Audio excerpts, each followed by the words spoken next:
I'm a recovering alcoholic, so that's 15 years being sober. Now, what I didn't realize when I first got sober was the fact I was just dopamine seeking. I didn't do it to be indulgent. I did it because it actually made me function better until it didn't. I've been put on antidepressants, I've been called bipolar. I was just underfed.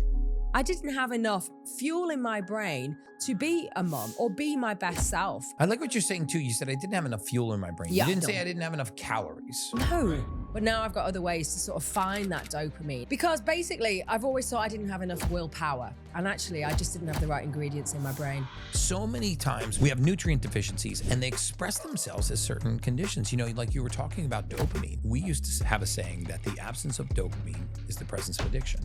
And not because people are necessarily seeking a high, they're seeking...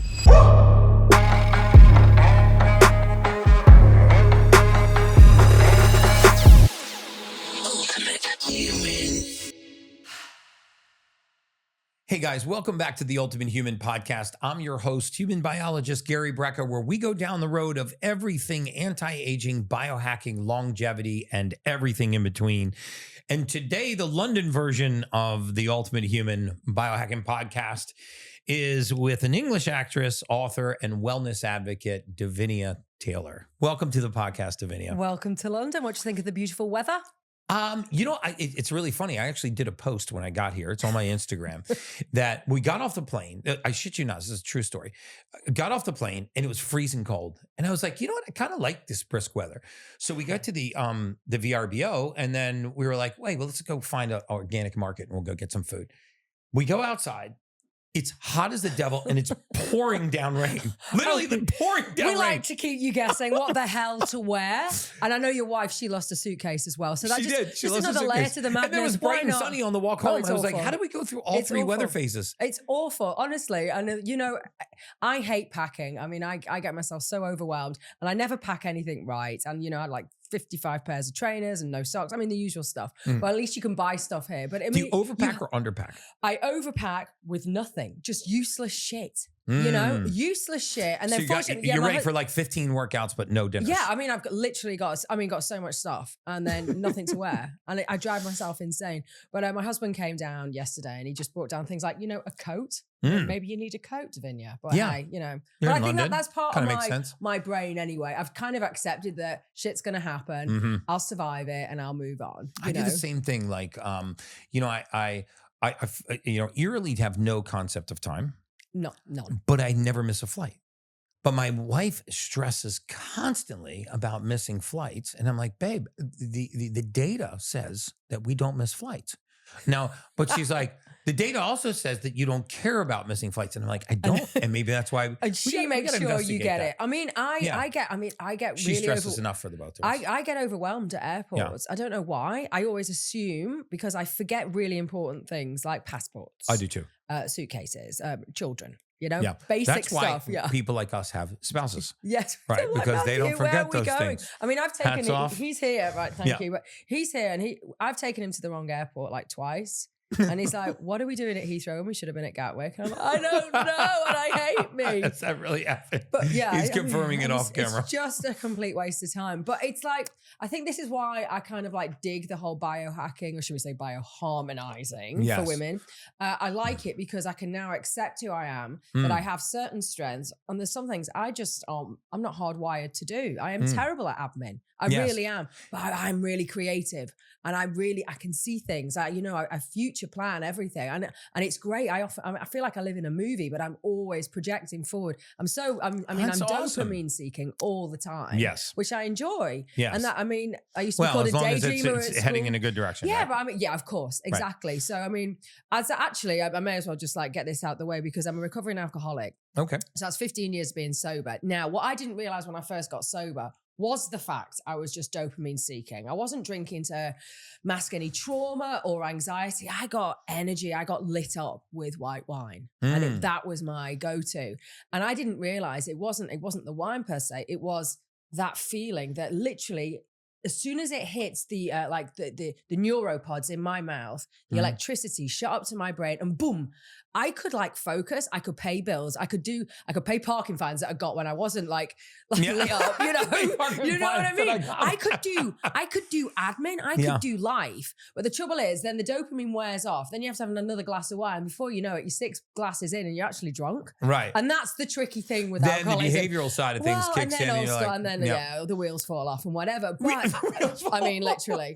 But I find it so interesting that that's now the guilt comes out of it. You know, I didn't do it to be indulgent. I did it because it actually made me, function better until it didn't, and then it turned on me. But now I've got other ways to sort of find that dopamine and I run every morning. You know? I love running. I love to hear that. And I didn't realize why. I mean, I stopped running when I was drinking. Of course, I mean, imagine being drunk running. I'd be knocking people out and stuff. Like, hang on. I think I've seen a few people drunk running in London. A few people. Yeah, definitely. There's a lot of drunk running in London. Yeah, there is actually running home. Yeah, from the pub. I mean, I'm like the usual hacks, like get up in the morning. I love coffee. I love MCT.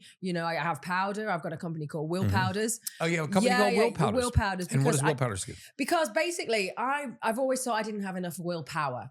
I thought it was my fault. I thought I lacked that edge, that grit. And actually, I just didn't have the right ingredients in my brain. And that's why I developed WillPowders. I wish you'd seen my talk today. Was exactly on that. So many times we are just nutrient deficiency. We have nutrient deficiencies and they express themselves as certain conditions. Like you were talking about dopamine. When I was in the mortality space, we used to have a saying that the absence of dopamine is the presence of addiction.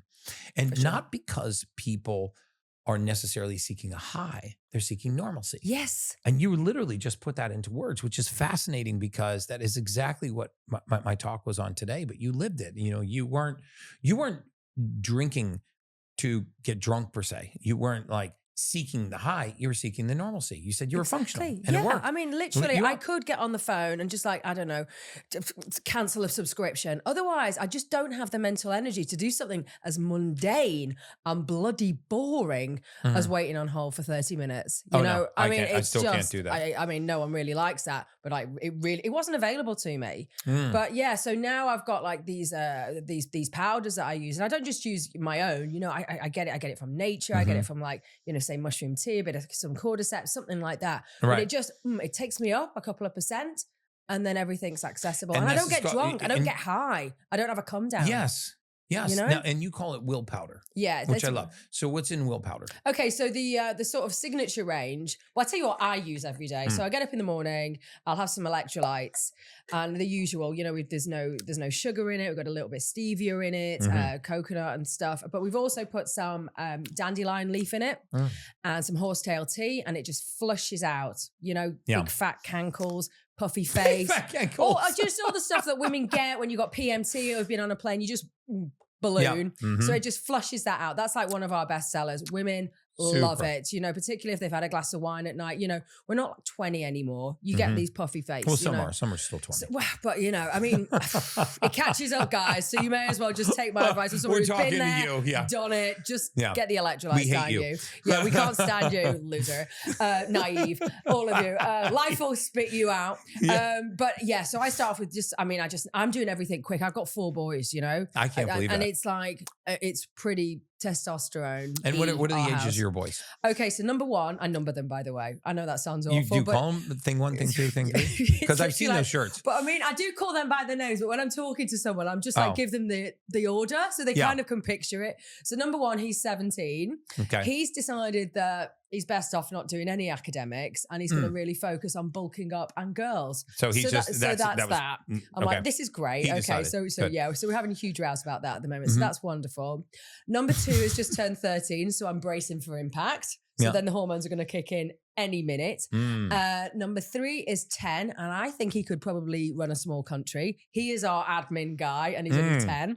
And my money's on him then. Yeah, for sure. Yeah. He will. He's everyone's savior in our family. Yeah. He's like literally going to get me out of jail. I know he is. Right. And number 4 is obviously number 4 of all boys and is like a thug, a hooligan. So he is tough as old boots and my baby. But he's like this. To be, right? Like the last and 4 boys. Like, I know. I mean, all he that is stuff just rolling downhill. Bulletproof. Yeah. All that, fell down the stairs, everything. You know, he's just one of those. He's just robust, a flesh one. My little one. Yeah. So basically the mornings are chaotic and I thrive in the morning. That is I feel everything. I got a nice rise in cortisol, dopamine goes up. Really? Everything. So you're a morning person? Yeah, I'm a morning person. Now, how about your husband? Same? And my husband is definitely a night owl. Okay. So that's how my wife and I see each other. So it's great. We're like ships in the night. So that works So like you're shutting down at night. Does he get chatty? Oh yeah, he does. Because my wife does the same thing. She gets so chatty. I'm like, babe. Like, what are you doing? I'm like, I'm powering down. I can't hear you. But then I'm chatty in the morning. We have this series called Good Morning Babe, where I actually wake her up on Instagram. She's not fond of it, but I have a lot of followers that are really fond of it. And it's just how excited I am coming home from the gym after a really good workout, and I'm flying high, and she's in a dark, cold room under the covers. And I just really, I enjoy in the night, man. I just share my morning with her, and she's like, I don't give a shit. She does. She's threatened to stab me in the neck before in front of millions of people. I have 2 million followers on Instagram. I got 2 million witnesses. Yeah, I have witnesses to this. This is not going to help you in court. He's laughing off camera. So I want to talk about, a little bit about your journey from actress, socialite, with the drinking problem, since you've thrown it out there. Shocking one. I mean, shocker. I mean, I do everything to an extreme. I was a shocking drunk. You might not remember this, but a few years ago, we, through friends of friends, my wife and you, I want to say it was Huffy Golan, somebody else, we ended up at Annabelle's together. You weren't drinking. Yeah. When we left, and there's paparazzi taking pictures of you, and I got shot in the background. So I was in the Daily Mail because of you. I'm sure we could look it up. Yeah, we'll find it. But they were like Davinia Taylor, and then some other random dude. I'm like, so he's going to make you live longer. Take his picture, man. Biohacker extraordinaire. Yeah. I can tell you when you're going to die. I know stuff. There was the whole restaurant was decorated with like a jungle theme. And it had like these big birds outside. I mean, it's like ridiculous. It's maximalist. It's over the top. Amazing. It's really, I mean, God, I'd hate to be like under the influence. I was really impressed with that place. I mean, it's really intense. And they had like a Halloween room, and then I mean, it's like a fun factory. It's insane. It literally is like Willy Wonka and the Chocolate Factory for adults. But yeah, with tons of booze. Just tons of booze and just like tons of like extreme people. But yeah, it's interesting because I moved out.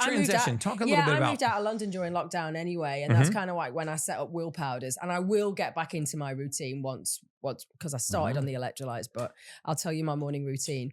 And I want to be interested to see how many people vibe with that, and other people go, absolutely not, that's too intense. It's funny, isn't it? Because this is what I like about the whole biohacking thing is N of 1.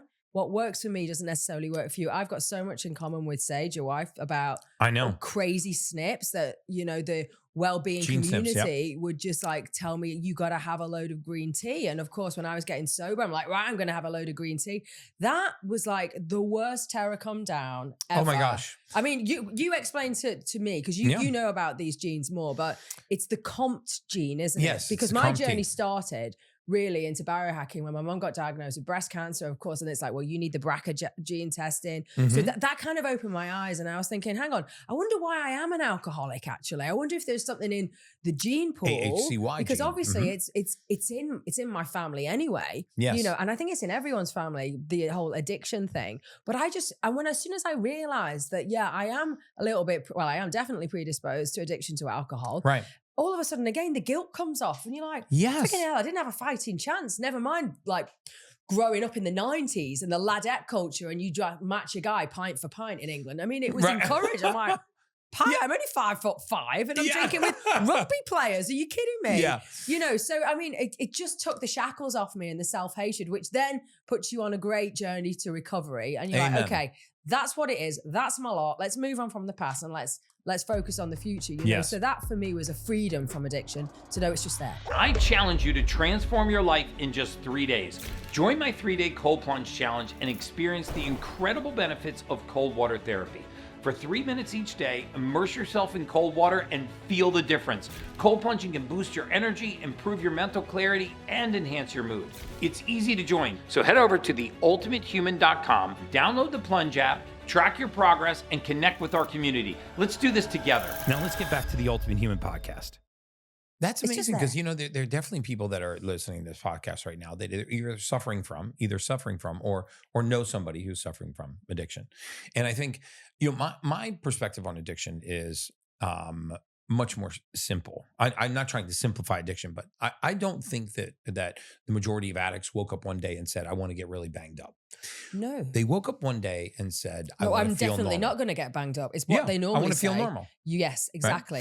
Right? And in the search for normalcy, maybe it was nicotine, maybe it was, you know, so it was drugs, it was alcohol, it was promiscuity, it was gambling, it was whatever. Shopping. I mean, it's there, fed right? the dopamine, workaholic, workoutaholic, right? I mean, when I was actually a competitive triathlete, I was only an amateur competitive triathlete, but I bet 40% of the guys that I was racing with and training with were recovering addicts.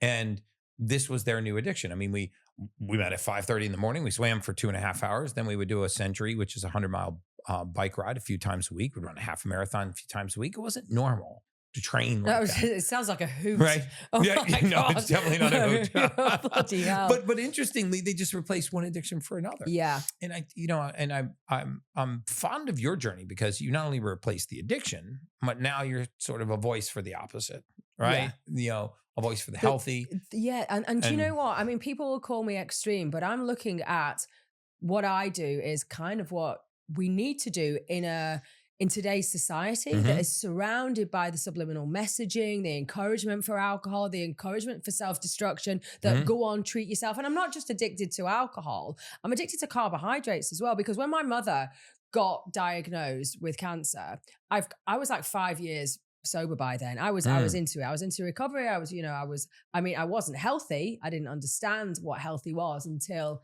I understood my food was off as well. And I didn't understand how to energize myself, how to relax myself. I didn't know how to hack my mood, you know? So it was almost like it was a gateway that, because I suddenly leaned into carbohydrates, and I'm not talking just like Domino's pizza. I'm talking like, you know, your overnight oats, your oat milk. Yes. Yeah. You know, all these healthy, all the whole grain wraps and brown rice and everything. And I could never satisfy this. It was like a tick, tick, tick. It was like a dripping tap in the forefront of my brain saying, oh, what are we going to have now?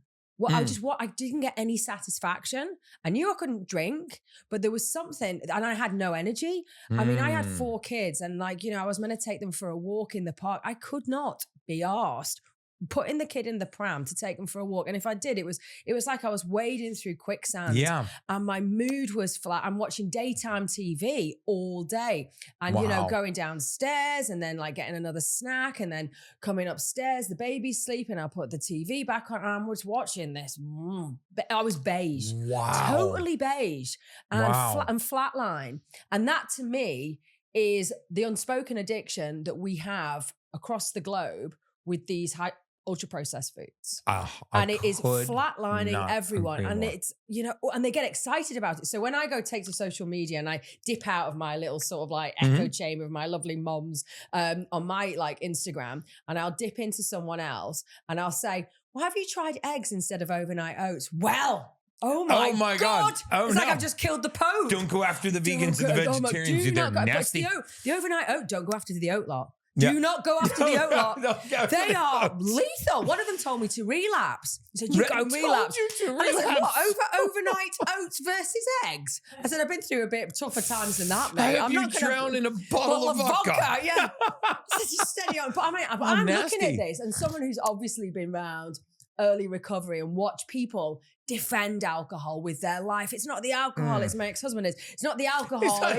I mean, you see all these excuses, but this is what the overnight oats lot are like. Really? Yeah, they defend overnight oats. Honestly, God, you just dip into some bakery, like Instagram, and just say, Can I just suggest it might be toxic to your brain? See what happens. You will be hunted down by those guys. You know who I got hunted down by? I got hunted down, and I didn't even know this existed. There's a Canola Oil Society of Canada. Stop it. I swear to God, Google it. And if you actually watch my Joe Rogan isn't that episode, where the shit show began anyway in Canada? That's where the shit show began. Okay, yeah. So first of all, you got the Canola Oil Society. I was actually on Joe Rogan podcast, and he goes, "There's 2 people I trust: the Canola Oil Society of Canada and Canada." But Those are Joe's words, not mine.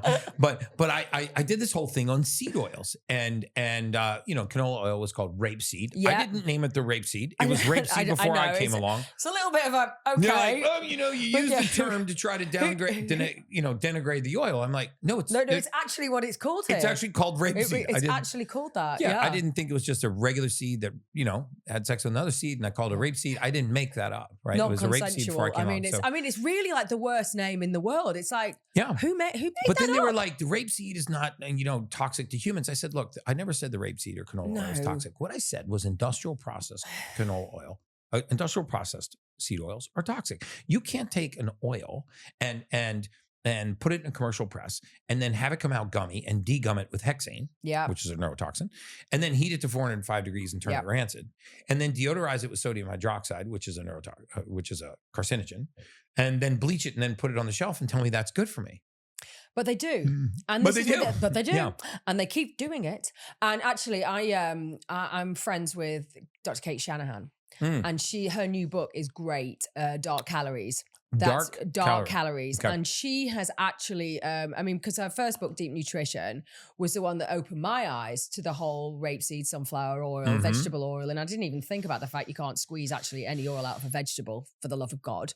You know what I mean? I'm like, they even named it. Process that for a second. You're just like, that's I put a pepper in a press and no oil came out. How are they doing it? It's just subliminal marketing. I mean, these guys are the best in the business. They came from the tobacco industry straight over to UPF, and then these guys know what they're doing to market, to time press people, and then you've got the American Heart Association with their backhanders. I mean, and it's not even conspiracy. It's just big business. Just follow the money. But it's not, it's actually there. You don't even have to do a big deep dive down a rabbit hole. It's there. Who funds what? And it's bold as brass. It's there.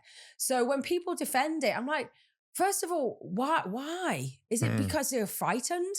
I'm more than happy to say I was raised on margarine. My mum believed everyone that it was heart healthy. We do things out of love for our kids. Yes. We got it wrong, man. And you're right. I mean, the whole process is complete neurotoxin. I feel it now. And it's because I'm in tune with my brain. I feel it when I've had veg because I flatline. Yeah. I don't want to feel flatline. Yeah, and it could be as simple as these salad dressing. You're going to get a commercial salad dressing and, these Caesars and blue cheese. And I have nothing against blue cheese or Caesars. It's just that when they're made with the seed oils and you're like, well, I'm having a healthy salad. Then I put these seed oils on the salad. And then for some reason, I feel like shit after I have a regular salad. And, But I like your message because it's very practical, in my opinion. I've seen you talk about commercial farming and the difference between commercial and sustainable farming and organic farming and just animals. like the whole regenerative thing. It's just completely like, let's work with nature. I'm not going to be some eco warrior, for the love of God. I mean, I'm not one of those, but I try and eat local. I'm lucky. I mean, even in London, you can get local meat. We're not. We don't live on another freaking planet. Right. We are, we do have people deliver now. So you can do it. And, and obviously, not only that, but you have a lot more grass-fed meat here than we do in the States. You've experienced the glorious weather we have here. So virtually every day it pisses down with rain. I mean, it really pisses down with rain. Except you do get kind of whatever weather you want. You just sort of got to wait until at some point during the day, you're going to get the weather you want, whether it's rain, cold, or sunshine. I got it all. Inside first day that I left. Shining. That is an absolute truth too. It's so fun. You should look at my Instagram story because I am telling the absolute truth. It was freezing when we got off the plane. It was raining in the afternoon, and it was bright, beautiful, and sunny. And it was almost 4 hours apart. This is why I have anxiety about packing. Because there's not a suitcase big enough for every stupid. I mean, and the mad thing about, while we're talking about weather, the mad thing about England is, when you get the weather forecast, because we're so boring and bland and drizzly. So in the summer, we talk about it in Fahrenheit. It's 70 degrees Fahrenheit. Save yourself, get inside. Yeah. And then literally, and then in winter we'll go, it's -1. Oh my God, we'll go into centigrade, so we've got the drama because otherwise it's just so like middle of the road, which brings me on to the grass. So the reason why it's okay to live in the UK, apart from the endless drizzle, is we've got a load of grass. You go 20 minutes outside of London, and you have got fields of cows grazing. It gets urban quickly, right? Yeah. That's awesome. I mean, you've gone on. I literally on the school route, I there's a million sheep in the way, you know, there's loads and loads of cows. So we are very lucky to have grass-fed, grass-finished as standard. I mean, they started labeling it. I was going to say, I find that it's super very accessible easy to find in here. all the supermarkets. Yeah. If it's British, it's just easier to keep them outside. Yeah, and you know what's funny? And we don't use antibiotics. That's complete. We don't. Really? Yeah, there's a law that was passed in the 70s. So we don't have antibiotics, you know, only if they are ill. We can't do preventative. Sure. So so we have great access to meat. So a lot of the time, particularly around Europe. So my collagen that I sell at WillPowders, we get from Switzerland, where by law, you know, they have to be grass-fed. Amazing protein source. Yeah, exactly. They're at altitude. I mean, these cows are healthier than us guys. You know, they're just hanging around in the Swiss Alps, and you know they have the most humane way of slaughtering the whole shebang, and it's eating nose to tail. So we import from Switzerland because by law you've got none of these nasty antibiotics, no growth hormone, no weird GMO feed. They're grass-fed, and so you don't have to start paying excess for organic because it's already done that. You know, if I'm in the States, you got to go organic, right? Okay. You know, even when I ask in restaurants here if the meat is grass fed, they kind of look at you weird. Well, what do you think it's fed? Like, what else do they eat? I'm like, well, I don't know. From where I'm from, you actually got to ask. You never know. Could be eating soy, could be eating, you know, tofu. And this is it. But you know, it will, because you know we left Europe and I can feel the pull of America coming in, and then we got a trade deal, great. And I'm like, oh God, we're gonna get the chicken, the weird chlorine chicken, this sort of stuff. But I think it's a case of we got to be able to read labels, and that's all I say to my followers. Yes. I'm like, if it's got rapeseed oil in or canola or you know sunflower oil in, it's probably going to kick off a low mood, and then you're going to start eating sugar to boost yourself. Put it back. See how you feel after a week. You said it. You made a statement on one of your posts the other day, because I went down the rabbit hole of your Instagram, and it was a lot of really ranting good. on there. It's a bit of banner. Yeah, it was some ranting on there, and some your husband came out really good on. Some he didn't come out so good on. But you know, I think probably middle of the road. He rolls with the punches. There. You know. Yeah, he rolls with the punches. I've got a cycle. You know. You can normally see where I am in my cycle as to how I describe the day. Yeah. But you said I went from counting calories to counting chemicals. Exactly. And I love that saying, because I think it's such a way of resonating with people that we should be counting chemicals before we count calories, because you know our food has become so ultra highly processed. I want to talk a little bit about, you know, what are just some, because clearly you're not coming from a medical background and years of practicing medicine. You're a mom. You've got 4 boys. You know, you've got a busy career. You're an entrepreneur. I think this is inspiring to a lot of women, especially that are keeping a busy schedule, that are raising a family, and that are building a career, and that maybe are new to the biohacking space, right? Yeah. So what are some of your like guidelines and go-tos and sort of, you know, tips and tricks that you would give? So my first book, which like literally was a Sunday Times bestseller, and I think because I put my before and after picture on the back, so it's like I dropped about 4 stone. What's that in America, Matthew? What's 4 when you guys stone say in stone, America? it drives me crazy. I know. Anyway, you'll figure it out, but. You'll figure it out. Do the math, but it's. It couldn't just be 4 pounds. If she only lost 4 pounds, it wouldn't be a big deal. So let's. Okay, well, they'll figure it out. So okay, we've got our team on it behind in the scenes. America, and I'll bring that soon. But I mean, I was big. Okay, I was big. I had fat knees, like fat. I couldn't even have my like engagement ring on. I was bloated. I was flatline. I was sluggish, and I was like uninspired. I had no confidence because I didn't have any ideas. Do you know, I couldn't look to the future because I was too busy wallowing in, I did a lot of this. You hear me walking through a room sighing, you know. Anyway, but what I wanted to get across on that before and after picture wasn't necessarily the weight loss, it was the inflammation. I was like a walking bruise, you know? I was so much heavier, but I was also holding this toxins, and it was this chemical shitstorm I was consuming every day. I didn't know anything about my methylation status. You know, I'm chucking multivitamins down my neck like a maniac because the doctor told me to. He was telling me to cut down on my calorie intake and move more. Well, I couldn't move more because I had no energy in my brain. So that's a friggin' non-starter, and that was gaslighting. But I was cutting down calories, and of course I'm starving anyway, and I'm in a massive white knuckling craving. Okay, I'll have a sandwich soon. It'll be whole grain, which just kicks me off into another insulin peak and trough craving. I didn't understand that I needed decent protein, major fats for my brain, like MCT. And all of a sudden, within 15 minutes, the lights came on. And I'm not this sort of person. I can't like go off and like try something for 3 months and come back and check in. Are you joking? 3 months? Yeah. I just got to hold my focus. I need something within the next like 30 minutes. Otherwise, I'm moving on.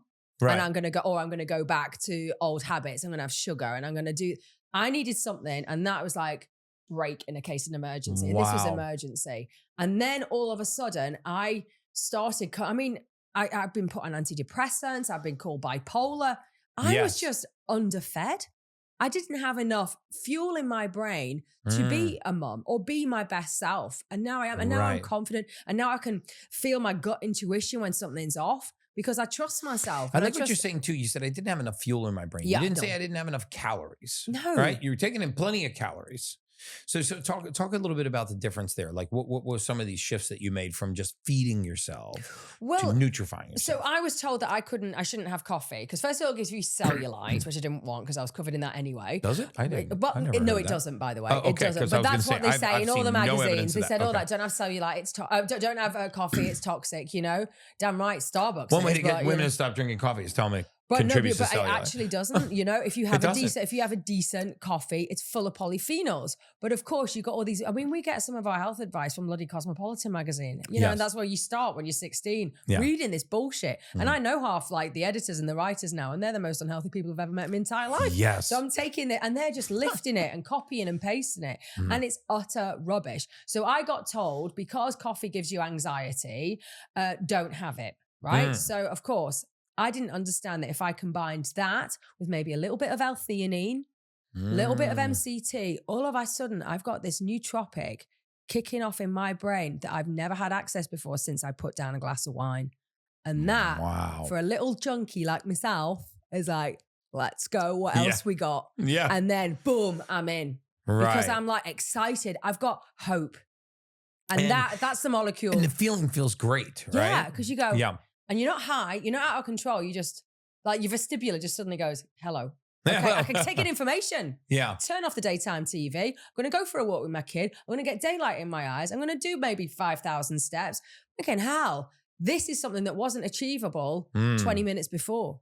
Right. I mean, and that's what I dig about biohacking because it's fast, because I don't have the patience or the tolerance to wait for something to kick in. So what kinds of things have you woven into your daily life to keep let's roll it back to, so my morning routine is I'll take the electrolytes and I'll have like the diuretics in it to flush out all the toxins. I'll have a wee immediately. I know that. And then kettle goes on. Did you say wee immediately? I'll have wee straight to the loop. It's out of me. Wee immediately. Wee immediately. TV goes on. I love noise. I love stimuli in the morning. Yeah. Matthew's still in bed. That's fine because Matthew is number 3. No, Matthew is the dad. Oh, dad. So Matthew's still in bed. The kids are all still in bed. So he's number 1. Actually. So he's like alpha. So he's still in bed. The boys are still in bed. I put the TV on. I put the kettle on. And if it's decent weather, I'll step outside and I'll get a bit of British air. Love that. And I will just go, okay. And all of a sudden I will feel excited. Bit of gratitude because guess what? I've had a great night's sleep because I've got sunlight in my eyes at 7 o'clock in the morning, 6:30, 7 o'clock. I'm sometimes up at 5:30 in summer because we've got, obviously it's super light, which can, by the way, can play havoc with your cortisol as you change to summertime. I mean, you guys go really early to really late. It was 9:30 last night. Here's my third complaint about the weather here. 9:30 last night. Bright ass sunny outside. I know. Everyone's just still cracking on with the day. It's insane. It's like, you're like, what's wrong with you people? Yeah. Yeah. And I already have jet lag because, I'm trailing it by 5 hours. I need the darkness to help me go to sleep. No, you don't get that. No, you can't have that. No, you're going to crack on. But I was here in the wintertime and it was 3:30. And it's pitch black. It was pitch black. Thank you for saying that. But either way, in the UK, that warrants alcohol because people will go, it's summer. Let's enjoy. Let's drink outside al fresco. Otherwise, it's, should we snuggle down and have a pint at 3? Either way, people are drinking alcohol. It's such a booze culture here. You know what I mean? Which is great when you're in active addiction, but when you're not, you're like, what's everyone's mad. Yeah, I do notice it's like the pub sidewalk is actually full. at 5:30. Oh yeah, like in the literally, and full. don't even start because men and women, everybody's like getting along. The football's on at the moment, so the soccer's on. Okay, mate, that means all dayers, all nighters. You're gonna see some party refugees on your trip round tomorrow. Okay. You're gonna go for a walk tomorrow. You're gonna go. Are you guys coming home or still out? I can't figure out what's happening which way you're going. Where are you going? Do you want me to call your mum? So there's a lot of like refugees knocking around with that sort of like hangover. It's a shame. So I didn't mean to take the spotlight away. So let me see. I get up in the morning, have the electrolytes, I get a bit of daylight, and all of a sudden, boom, I'm biohacking for nothing. I'm not even done anything yet. You know what I mean? If you can't afford electrolytes, just get some nice salt. Amen. Some salt, a little bit of lemon, get it in you, get it down you. Gold salt, try and Celtic filter your water, do what you can, but just, start flushing out whatever you've been swilling around overnight, and then, get the kettle on. And I will literally have my best-selling products are the collagen, bovine collagen from Switzerland. Excellent. Tastes of nothing. And like a protein. keto cream, a keto creamer, which is the usual grass-fed butter, some MCT powder, a little bit of acacia fiber, tablespoon of that, teaspoon of the collagen, because I keep it under 2 grams. I don't want to kick off any sort of like protein synthesis. I want to keep like in a fat fasted state. Love that. And I will just, I've got those amino acids straight away hitting my mouth, which is my gut. And the amino acids tell my brain it's okay. We don't have to snack. You're satiated. We're fine. We've got the building blocks to repair whatever we need to repair. The keto powder just helps me stay away from anything foodie. I don't want to eat. If I'm going to work, I do better in a fat fasted state. Yes. I don't do water fast. I don't do religious fast. I do fat fast. I'm a woman. I need fat to produce progesterone. I need it for the estrogen. I need it for the testosterone. Without that fat, I'm going to get hangry. I'm going to raise my cortisol. I'm going to store belly fat. Want direct access to me so I can personally answer your most pressing health questions? Then I'm excited to offer you free access to my premium membership, the Rule Breckas. As a Rule Brecka, you'll be able to join me for monthly Q&A sessions, VIP access to all the challenges I host, and advanced access to my most exclusive content. To get your free 30-day trial of Rule Breckas, head over to joinrulebreckas.com. That's joinrulebreckas.com right now. Now let's get back to the Ultimate Human podcast. So when you fast, you do fat fast. I love that. That actually makes a lot of sense. Yeah. When you take, ketosis is actually a very healthy state. Every human being entered this world in a state of ketosis. The colostrum, mother's milk, the first 48 hours is ketogenic. So everybody, whether they know it or not, can survive ketosis. We go in and out of ketosis, on a regular basis. What's really interesting, I think, is the reduction of inflammation. It's one of the lowest inflammatory states you can be in the human body when you have beta hydroxybutyrate. Which is why it's great for anyone who's with neurodiversity. If you want to work and you struggle with focus, get fat fasted. I've never heard of fat fasted. I might not air this podcast, and I might steal that and take it back to the US. Can you speak to our lawyers immediately, please, and fat fast that TM, please? Get it TM. I like it that much. I love fat But it fasting. just makes so much sense for women, right? Guys do great on a water fast. And heaven forbid, if I got cancer, I'd do a water fast, right? Yeah. I'd do that straight away. I'd just Absolutely. 72 hours, like as many times of the week as I possibly could. And that's what I'd do if the shit hit the fan. But I'm pretty much okay. I feel great. My markers are great. Obviously, I'm a bit of a geek. I like getting my bloods taken. I measure my ketones. I do all that geeky stuff. But the reality is, how do I feel right now? I feel good. I feel productive. I feel safe. Yes. I feel safe. Yes. And that for me is the best feeling in the world. So for me to feel safe, I elevate my dopamine. I've got a bit of satiety. So the serotonin goes up. My body's like safe. It's not hunting for anything. And then I crack on with the morning. And I will have 3 or 4 of those coffees. And I don't get the jitters. But when I first started and introduced coffee into my life, first of all, I wasn't using an organic coffee. Yes, and I used an organic instant one, But I should become a bit more of a coffee connoisseur. But Jesus Christ, I've got to get the kids out the door. So before I start prattling around with all these beans and everything, just get me the coffee, man. Before I lose my shit. True. So and I don't get the jitters from the mold at all. But if I was to say have a high street, jitters from the mold, it is. So it gives you jitters and you feel anxious. You're like, this is not what I need right now. The last thing I need is anxiety on top of everything else I've got to do. Because so if I do have high street coffee, I'll always take some L-theanine. I'll always take some L-theanine just to bring that anxiety down. Whatever's ramping up my cortisol, it'll just dampen down that the heebie-jeebies. You know, and it's then great. You don't crash and you feel and then really I mean, let me see. And then we'll go to 11 o'clock. Oh no, I'll go for a run then. Get the kids to school, and then I will go for a run, and I will listen to like house music. And there's something about that happy house in the 90s that I used to go partying with. I get the euphoria back, euphoric recall. I get goosebumps. And I say that to everyone who first starts running. I said, get a playlist of 3 songs that you like. So it might be the soundtrack to Dirty Dancing, whatever rocks your boat, And you get those 3 songs. And what you do is you walk for the verse and you jog for the chorus. That's 3 songs. That's about 15 minutes. And then go home. And watch what happens after a week. You will suddenly be running for the whole song. Really? Yeah. Your body just you get addicted to the dopamine. Right. And the dopamine plus music, daylight, keep the sunglasses off. Don't look like Terminator running around a park with these, the sun is not going to kill you. Morning light in your eyes will increase dopamine. Caffeine in your system opens the dopamine receptors so you feel it more. Yes. You know, if you get the jitters, have some L-theanine. It increases your creativity and focus in a cool, calm way. You're not going to get anxious. So that for me would be my morning stack. Love that. And then I get home and then I will have something with MCT oil in and I will boost my ketones because I'm going to head into the office and go into battle. Right. You know what I mean? Yeah. And I've really got to think. So that's when I'll introduce MCT oil, C8, 8 carbon atoms. I'll whiz it up in some coffee or even in some bone broth. Tastes super creamy. Bit of salt, neck it back, and then I'll go into the office. And when you make it in the bone broth, it makes it really, really creamy. Is it salty? Salty. Yeah. But actually what we did do, because obviously like in the States, we've got a huge sweet addiction. Anyone who was born in the 60s and 70s, went through the 80s and 90s, literally raised on like sugar. Yes. So we developed a bone broth, which is grass-fed bone broth from Scandinavia. Again, same fantastic grass. Huge fan. And what we did was we flavored it with stevia. We put some like keto powder in, so some grass-fed butter, some MCT powder, and we made like this milk chocolate protein. Wow. And it's a massive seller. And then we did a vanilla one. And the amount of moms that say to me, can my kids have it? I'm like, fucking hell. This is like chicken soup, like grandma used to make, or great grandma used to make. Yeah. And we're scared of it for our kids. Isn't it crazy? But you're okay with like a crazy takeaway, a Domino's or a Doritos, and you don't think. And I'm like, oh my God, we are so frightened of like the word protein for our children. So my kids in the morning, they have bacon and eggs and they have a protein shake.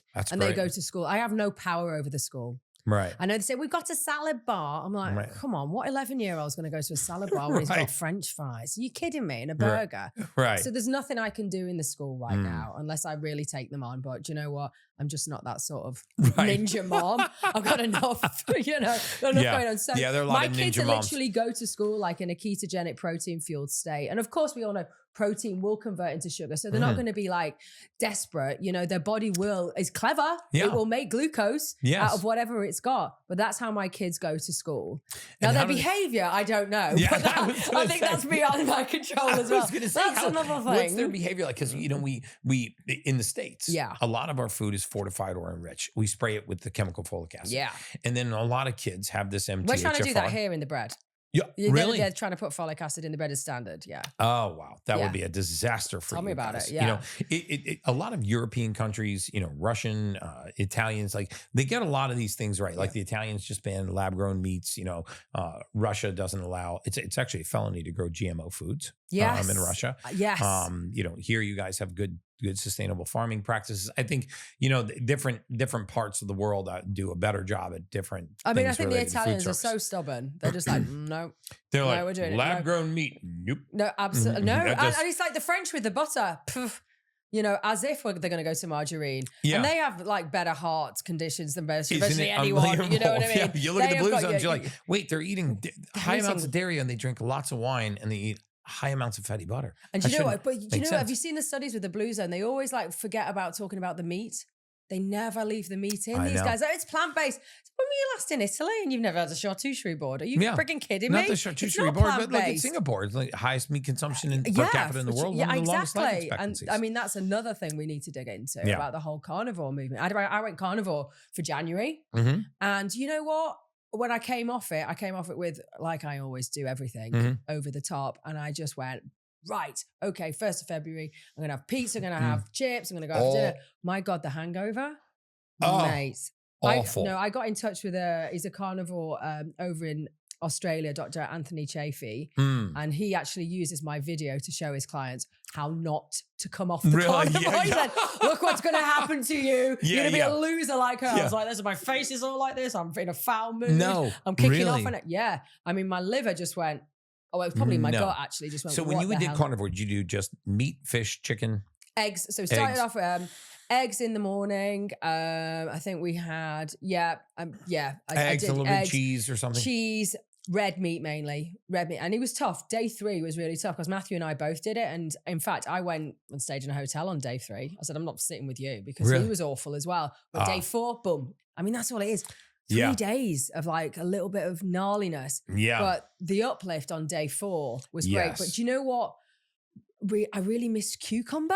I'm like, oh my God. Now I feel like that could be fit into the carnivore diet. I mean, I think so. I was trying to do it. I was trying to, but now, I think it's absolutely fine too, because I don't have any autoimmune conditions. If I had an autoimmune condition, I would go carnivore. Because that guy who I mentioned, Anthony Chafee, he has got a clinic. He said he is like literally reversing everything with autoimmune. It's like the ultimate elimination diet. And it's not necessarily for life. Right. It's until you can like dip in and see what else might work. I totally agree with that. Your lineage, you'll have a huge, profound effect on what your body wants and what it was evolved and what it thrived and survived on over the past 1,000 years. And you get all the essential amino acids. You get the, you get it's just not exciting. And I like to be excited. Yeah. It's not that exciting, but if you can wander around in it a little bit. A lot of people think that carnivore is just steak, but you can have fish, you can have chicken, you can have poultry. We had fish, we had oysters and stuff. Even but it was the carnivore MD is a good friend of mine, and he likes to Paul Saladino. He's a good friend. He does honey now, doesn't he, and things like that. He does maple syrup, organic maple syrup, honey, orange juice, and berries. I mean, to be honest, that is just like an ancient diet, really, isn't it? It's like a hunter-gatherer diet, really. It's not really carnivore. But I think there's a real place for the carnivore diet if you're suffering from fibromyalgia or something like that. I mean, give it a go.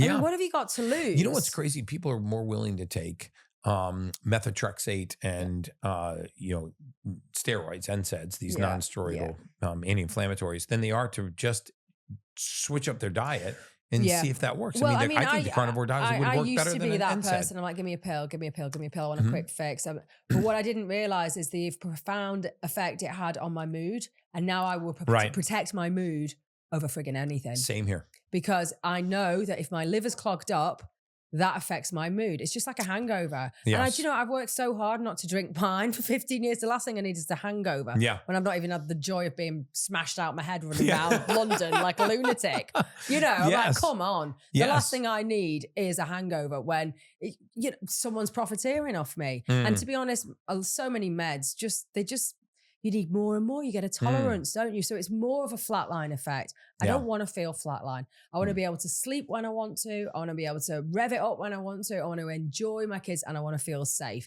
And those meds for me did none of that. They took all the gift of life away.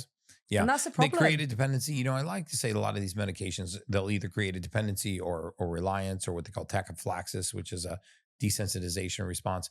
And very often you're just borrowing from your future, right? And, philosophically, I don't like to do anything that's going to just borrow from my future, right? Short-term gain today for long-term consequence tomorrow. I mean, that play with my head anyway, because we all know now. It's okay when you don't know what you don't know. So back in the day when I was put on antidepressants and bipolar, and they said I wasn't, I was just a bloody alcoholic. You know what I mean? Let's not glamorize it. Right. I'm just an alcoholic. Yeah. Garden variety alcoholic. That's it. Variety I mean, I didn't need all those pills. There's no way that's going to touch alcoholism. They don't understand alcoholism. No doctor understands alcoholism. The only other person who understands alcoholism is another alcoholic. Right. And they will tell you how to get sober.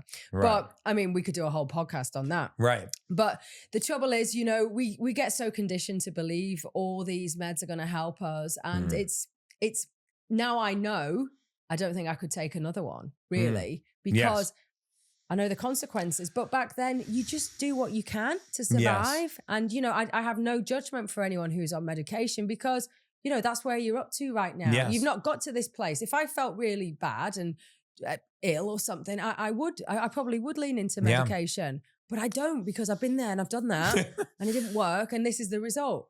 So it is, everyone's got their own little journey. Yes. And, we have to just respect that for people. I agree with that. Like easy does it all the time. Exactly. Not too much, too fast. But as you transition now to, this is a part of your life, what would you say are some of the major must-haves and some of the and must-dos, and what are some of the absolute no-fly zones? Oh, like I mean, no-fly zone for me is like that matcha tea. That green tea, which of course that like exploded back in. And we should talk about that for a quick second. Yeah, people with that gene mutation, COMT, catechol O-methyltransferase, COMT, which is a very common gene mutation. How many? What's the percentage of the population do you think has that? 44%. Shit. Roughly 44%. I bet it's more, It's got to be more. Because, well, that's the COMT. Like, even more have the MTHFR. Yeah. Affectionately the motherfucker gene, right? And it really is a motherfucker. It can be, yeah. So this COMT, what's interesting is if you look at the Dutch test, which is a female hormone test. Nothing to do with Holland. Nothing to do with Dutch. No. No, it's nothing to do with the Dutch. Actually, I wonder how it was named. It's the dry urine D.U.T.C.H testing. Dry urine testing hormone something Dutch. I'll figure it out. But it's something to do with dry urine anyway. Yeah. Nothing to do with Holland. Nothing to do with urine. Nothing to do with the Netherlands. Nothing to do with the Netherlands. So in the Dutch test, which is amazing because so many functional medicine practitioners are big fans of the Dutch test. And so many OBGYNs are rightly fans of the Dutch test. But in there, it shows COMT. It actually has a sphere for COMT, because COMT, this catechol O-methyltransferase, sends estrogen down one of its elimination pathways called the E2 pathway. My whole point in saying that is that this gene mutation can not only lead to estrogen imbalances, but it also leads to high levels of catecholamine, which is anxiety. Catecholamines are fight or flight neurotransmitters. So anything that excites catecholamines, right? Like somebody jumping out of a bush with a knife, that's going to dump catecholamines into your brain. You're going to have a fight or flight response. So anything that excites catecholamines is going to put you into a frightened or heightened paranoid type of state. And so if I could magically inject you with catecholamines, you would begin to feel fear without the presence of a fear. And so anything that raises these creates a fear-like state without the presence of a fear. So if I just take that down the road a little bit, I think that, people that have this gene mutation, when they ingest quercetin, which is in green tea and high amounts, it puts them into this state. So if you have that gene mutation and you want to ensure that you don't sleep, drink green tea. That's exactly what I did a few weeks ago in Spain. I mean, I'm a big fan of kombucha, right? Yes. Huge fan of kombucha. Now, normally I don't get a reaction to it, but they must have used a really strong green tea. So I like drinking it like I do. And I drink it like water, Next thing you know, you're paranoid, wide awake. Insane. Yes. I was crawling the walls. Yes. And I'm like, what the hell is it? And I'm like, Jesus Christ, it's the green tea. And straight away I thought of you. It's just like not, paranoid. My God. Yeah. But you know what? It is it's a psychosis. It leans into psychosis, because obviously I've had a psychosis with alcohol. It's the same feeling. Yes. And I'm like, here we go again. I'm having psychosis and I've not even had the joy of going to the pub. Yeah. So this is not fair again. But I mean, the trouble is, a lot of people don't know that and they think it's them. It's not. And it needs to be out there. This sort of like green tea, it's like pushed everywhere. Panacea. So is quercetin, elderberry. Elderberry as well. And it's like some people are going to have a literal breakdown with this and they don't know why. And they think it's them. And do you know what? Sometimes it can last up to 48 hours. So what I did when I was in Spain, I rang up the doctor and I said, okay, just give me a high dose magnesium IV. Yes. And it will power that back down. Powered it back down, yes. And he's a really great guy. I do a lot of sort of like work over there. I'm writing a new book actually called Future Proof. And I've interviewed one of the doctors down there because they have a bit more leeway in Spain than we do here in the UK. We have like very, very strict guidelines here in the UK, much more so than the US. And so it's a bit hard to get that message out. So I generally have to go to a doctor overseas to talk about these things and talk about how you could have an IV, magnesium IV, if you're having a panic attack. Yes. Whereas, a lot of doctors here will just shut you down. It was strange, actually. I was on... Isn't that amazing? It's just a light metal that can actually downregulate the catecholamines which is the reason why you're having a panic attack, right? Horrible. There's a supplement. They were actually at the event that I spoke at today called Magnesium Breakthrough. I have no affiliation with them. They're called Biohacking. It's the 7 forms of magnesium. And I recommend that not only for people that have a hard time sleeping or have a hard time with their bowels, but also for people that have to keep it around for these types of states where you've had too much quercetin, too much elderberry, and you start to have that manic kind of episode. Or you're just going to the airport with 4 kids and you're late, which is what I seem to do all the time. Which would be nice to have in the old artillery. You know, a little magnesium. Just a little magnesium, a little bit of L-theanine, and I'll saunter through the gate. Sure beats diazepam and zolpidem nitrate. Yeah, because this is the crazy thing. So when you go to rehab or something and you're coming off alcohol or you're coming off whatever, they'll put you on diazepam, and I'm like, mate, are you kidding me? Yeah. I'm an addict. Right. Why are you giving me this? This is even harder to get off. Right. You maniac. You know, stop it. Yes. Stop it. Let's start, putting some decent infusions in people and giving them a break, because I said it in a post the other day. I'm like, we are looking at an absolute epidemic of dopamine dysregulation with our teens. I totally agree. And social media is the sweets, massively. The weird shit we've got in our food, it is all dopamine driven, right? I mean, like everything. So you watch, it's coming, and we need to open up facilities where people can do what I did, but fast track it. You don't want to take like 15 years to figure this out. Right. We need to be able to understand. I understand the addict brain. No doctor understands the addict brain. Mm-hmm. And I now have the knowledge from people like you who do this research and put it into the mainstream. Mm-hmm. And we can actually begin to get some studies on people, because we have these great followings. People will go, yeah, I'll be in that study. Yes. Let's change the friggin' NICE guidelines. Let's change the FDA. Yeah. Let's actually say, actually, I'm not listening to these studies. First of all, it's not on women, number one.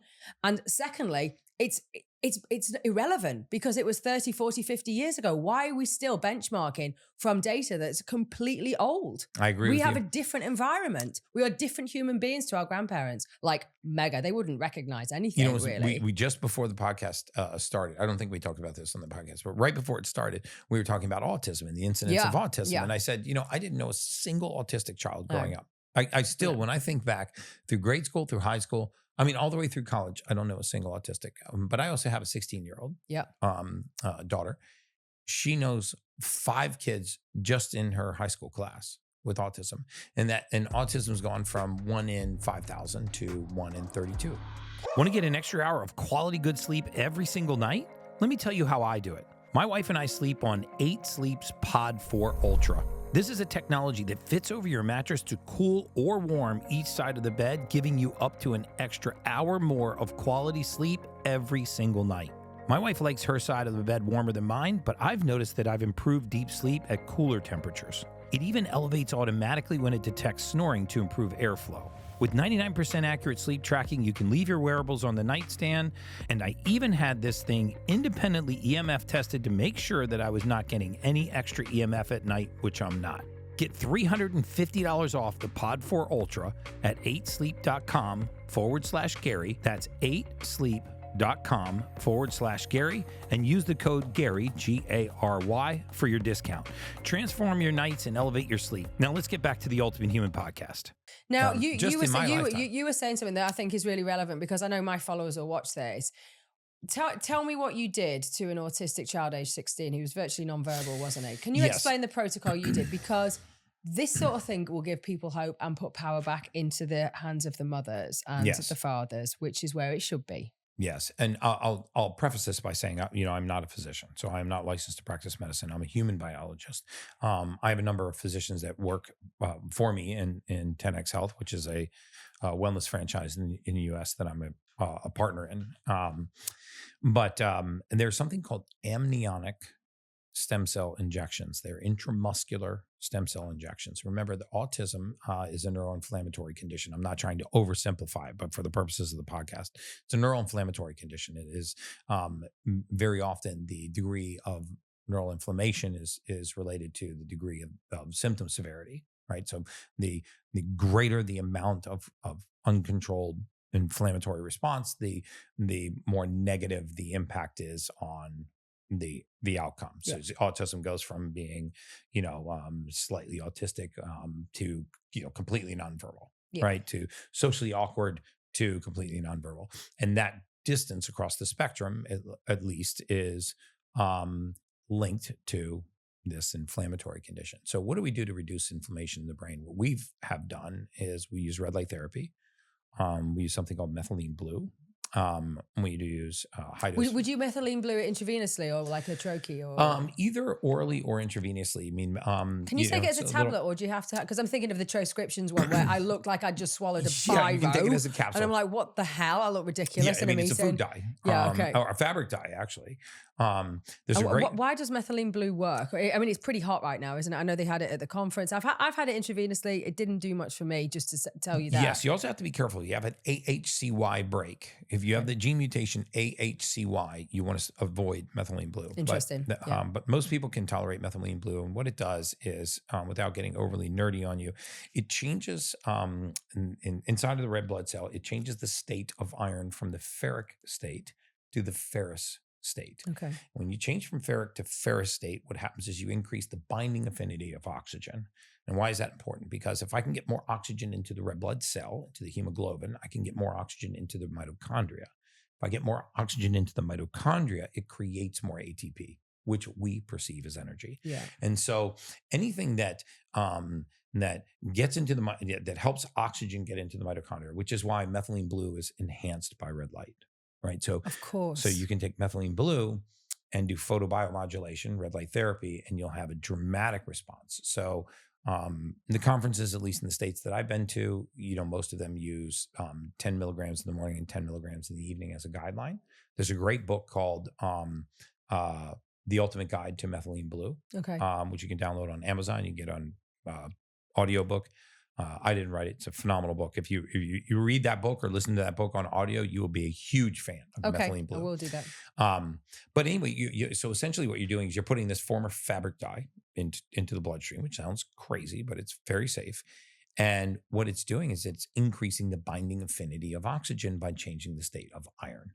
And what that does, draws oxygen in, and now your cell can eliminate waste, repair, detoxify, regenerate at a much healthier rate. And so when you're trying to rebuild mitochondria, you really need to rebuild it by having it better utilize oxygen. We have a very, very interesting case with a girl who was high school age. She was an Olympic qualified swimmer. She was getting D1 scholarships all over the place. She developed something called Red S, which is when professional athletes develop an eating disorder. And they can push their body far into the state where they're muscle wasting and everything else without really knowing it. It's like the difference between a professional triathlete bonking in a race and an amateur triathlete. An amateur triathlete will bonk much earlier. Yeah. Usually not being in a life-threatening state. Yeah. They're just like, you know what, fuck this. Yeah, I'm not running. I'm off to Burger King. Enough. Yeah. But the pro athletes, like, I know that I can't feel my legs and I'm blind in one eye and I've lost all my hearing and I'm seeing squirrels run across the road. But I'm going to be fine. I'm going to push through this. Yeah. Right. Ooh. When they hit the wall, it's dramatic. Disaster, yeah. Right. And I used to see this, and I was an amateur triathlete, but like the pros, if they would bonk, would be an absolute disaster. They would be having life-threatening. So, in any case, this particular young girl developed this eating condition, and Red S is where you get amenorrheic, period shuts down, they balloon, they gain massive amounts of weight, 40, 50, 60 pounds in a month. Their mood crashes, they get deep into depression. What was really happening was her mitochondria was insufficient. We brought her back with methylene blue. So I'm just bringing this methylene blue story full circle. But in this autistic case, our clinical team used amniotic stem cell injection, amniotic intramuscular How often was that? How often was the amniotic? 1 month apart. Okay. And it's like a 3-month protocol you did. 1 month apart. And then methylene blue, red light therapy, something called resveratrol, which was really good for the vascular laxity. We did a lot for circulation and for neural inflammation. And the changes that I've seen with my own eyes, dramatic. Is he talking? He is fully verbal. This particular young man, which we started when he was 16, is fully verbal. He's playing semi-professional soccer. He's working on a master's. He's dating, and he's no longer agoraphobic. And at the time, he was agoraphobic, meaning he had a fear of leaving the house. Yeah, he stayed locked in. Yeah. So he. Well, you would do if you felt. Or if you had no energy, of course, the hormone implications are you are going to be in a state of fight what or an flight, amazing, thing to be able to restart the body's own metabolism. And I think that's where you're really powerful, because you dig into the detail and you go there. But it's kind of like, for me, I think the whole situation with we've got peer-reviewed study, double-blind, placebo, blah, blah, blah. I'm like, we're good. That is the old paradigm. We have to wait 20 years, right? Yeah. It's literally, well, it is. It's 17 years. From bench to bedside is 17 years. And I don't know about you. I cannot wait 17 friggin' minutes. Never mind 17 years. And by the way, by the time this study has been published, right, that data is already archaic. Well, exactly, because you're basing it on human beings that are no longer like that. Because imagine just tech. Like, there's a thing called Moore's Law, which I find interesting. So M-O-O-R-E-S, Moore's Law. And whereby it is, since the 60s, technology has doubled in speed and halved in size every 2 years. And that just shows where tech goes. And it's like a linear graph, and that's Moore's Law. So imagine how humans change with that amount of technology implicated, how we don't walk, how we don't get daylight. We are not the same human beings from 20 years ago, no doubt, according to Moore's Law, because, hey, we even have microwaves. You know what I mean? It's completely friggin' different. But I mean, but the tech there, you could look at it on the worst side, but the tech that you implement, the infrared saunas, the red lights, photobiomodulation, even the IVs, there is something so fantastic about technology that we can harness for our benefit. We can have literally all our creature comforts, and we can have an ancient primal life. So our body's happy and it gets stressed in the right way, but it still feels safe, and you can burn fat and you can still multitask, and you can die at a ripe old age of 150 if you want to. Yes. You can bail out much earlier. If you're alive 5 years from today, you'll easily live to 120. Well, I was talking to a guy called Aubrey de Grey, who is bonkers, right? I mean, bonkers English eccentric scientist. And he said the person who's going to live to 1,000 is already alive. I agree with that. Who is that? I want to know who that is. I don't know. But what's going to happen in the next 5 years is you're going to see 3 centuries of medical advancement in the next half a decade, because we have the convergence of artificial intelligence, big data, and early detection. And we can now process and assimilate 700 trillion potential outcomes, let's say, from your DNA, and we can make an actionable step out of that. And I don't want to flip this podcast from your podcast to my podcast. No, I don't know. I actually said beforehand I knew I'd end up interviewing you, by the way. So if you could just send me everything over, I'll edit it and I'll upload it. You'll just run it on your podcast. Exactly. No, it's fascinating. You've got so much hope. Your message is so optimistic, as opposed to, eat everything in moderation, or your genes are your destiny, and all this shit we hear. It's not, is it? It's amazing. Humanity is we are about to thrive in ways we never thought possible, because gone, in my opinion, is the old paradigm, the days when we used to study things in isolation, right? When we'd take a cell out of a human body, we'd put it in a petri dish, study it in a lab, and we'd say, that cell is going to behave the same way it does in this petri dish, in this lab, in vitro, when we put it back into the human body. And nothing could be further from the truth, right? Human beings don't behave in isolation. We behave in communities. Cells don't behave in isolation. They behave in communities. And I think some of the worst research we've ever done is when we study things in isolation. We say, okay, LDL cholesterol up, cardiovascular disease up. Let's push LDL cholesterol down, cardiovascular disease goes down. But then we realized 10 years later that, when we pushed LDL cholesterol down, we interrupted cell walls, cell membranes, hormones, vitamin D3, and we had all these downstream consequences. Yeah, you might have low LDL, but you're depressed. You can't move. You're foul to everyone. Yeah, and actually, nobody wants you around anyway. Depression, right? Yeah, exactly. We were on the serotonin hypothesis of depression for 15 years, and then we're like, increased rates of suicide, increased rates of crushing depression, sustained irreversible tachyphylaxis, receptor desensitization. And so then things swing full circle. But that is going to become less and less likely, because big data is going to stop it, right? Like, instead of taking 5 people and sticking them in a sleep study at University of Miami, putting electrodes on their head with a 2-way mirror and some freaky dude looking at you in a room with a questionable freaky dude, that's by a sleep the way. Study. Yeah, do you know what I mean? We're going to take 1 million people that have whoops. Yeah. And we're going to say, okay, we got a baseline on 1 million people right now in real time, in their own homes, in their own environments. And they're going to opt into a study, and we're going to do these 5 things. We're going to darken the room. We're going to decrease the temperature. We're going to have them take a contrast shower, do breath work technique, unplug the electronics, 6 feet from the the head. usual stuff. Yeah. Boom, big jump in sleep score. That's valid data. And big data is going to circumvent the system in my that you're going to see the chemical industry lose its grip. What does that mean for Big Pharma and how are they going to interrupt it? It's a disaster, but I guess like they did with the tobacco industry, they'll just jump ship and do something else. I mean, these guys, whoever they are, they're brilliant marketeers and they're brilliant at making money. And there's obviously, there'll be something else they can do. Actually, I was talking to a PhD the other day who's asked me, because I've got a really strong Facebook group. It's like a closed Facebook group and it's called For Fat's Sake.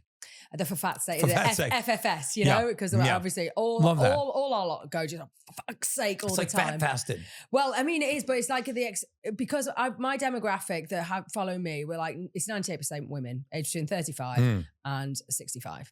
And we're all spinning plates and we're all going, for fuck's sake, all the time when things go wrong. And I'm like, just put some fat in your diet and that will decrease. The rage will decrease because your brain has the energy. Because I was talking to Mindy Peltz yesterday and she described it really well. She said, women after sort of 35, their brain doesn't respond to glucose. So enter brain fog, enter low mood. So of course we start feeling like we're depressed. We're not. We just don't respond to glucose in the brain anymore.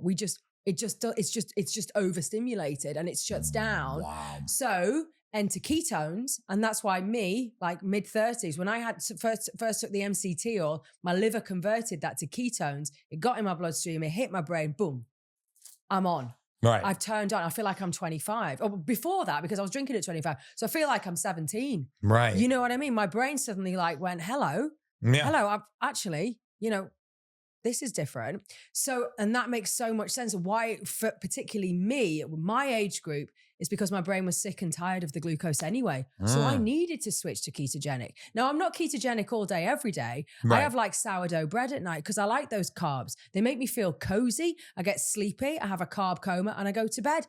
Happy days. Yes. So I have like when I'm on it, I'm ketogenic. But then I look forward to my carbohydrates at night. I have a roast dinner and everything. I'll have that roast chicken with the veg and the Yorkshire puddings and everything. And, I've cooked it. I know it's been cooked in goose fat. The potatoes are in goose fat, and I've not got any bloody weird rapeseed oil or anything like that. And I'm using lard and I'm using beef dripping and I'm getting all those good fats, but I'm also getting the carbohydrates and then I'm sleeping at the appropriate time of day. Yes. And that for me is the best way to eat because I eat with the kids. Well, just about if they will. I mean, me, are the kids are the kids following this or or you kind of don't give them a choice? Or? Well, obviously breakfast is my choice and no one's really going to sit down and cook for me, And Matthew, he's a really good cook. We're big meat eaters, you know, and we do have meat, sort of 2 veg, exactly what your great grandma used to have. We always have bone broth in. We always have the milkshakes in that are the bone broth milkshakes. Yeah. I love bone broth. But hey, what can I do when they go to a party? I'm not going to be that mum who's saying, no, you can't have that. Because I don't want them to push back. I don't want them to rebel. Yes. I want them to feel good for themselves. So one of my 10-year-old the other day, the one who couldn't run a small country, he said, I had a cold shower today, actually. I just turned it on cold. Feeling good. And off he went with his cricket back to school. Yeah. Oh, so it's the awesome. osmosis, right? It's their choice. They hear me and Matt talking about it, or they'll hear me on a podcast about doing a cold shower at night or in the morning, whatever time of day I feel like I want to do that. And my kids are all into it. They all have cold plunges at their places. It gives the power to them rather than, no, you can't have that. They'll go, nah, do you know what? I'm all right. It makes me feel a bit, Yeah. That is power. Knowing your own body My daughter at a young moved age. into her own place recently. She's like, Dad, I need a cold plunge. Dad, I need every time I talk to her, she's like, I need a cold plunge. Because she had one in her other place. Davinia, this has been amazing. I have a feeling that, first of all, I'm going to have you back and you're going to have me on. Because this is amazing. I think the world needs this message. I sort of wind down every podcast by asking my guests the same question. There's no right or wrong answer to this question, but what does it mean to you to be an ultimate human? To be able to access joy when I want to access safety when I want to access creativity and to access love whenever I want to. So it's on my terms. My choice. And also be a bit badass when I'm driving. That is amazing, Davinia. This is awesome. I know that we're going to have you back again. I really enjoyed you giving us your time today. Thank you for sharing your story with my audience. Thank you for everything you do. And as always, that's just science.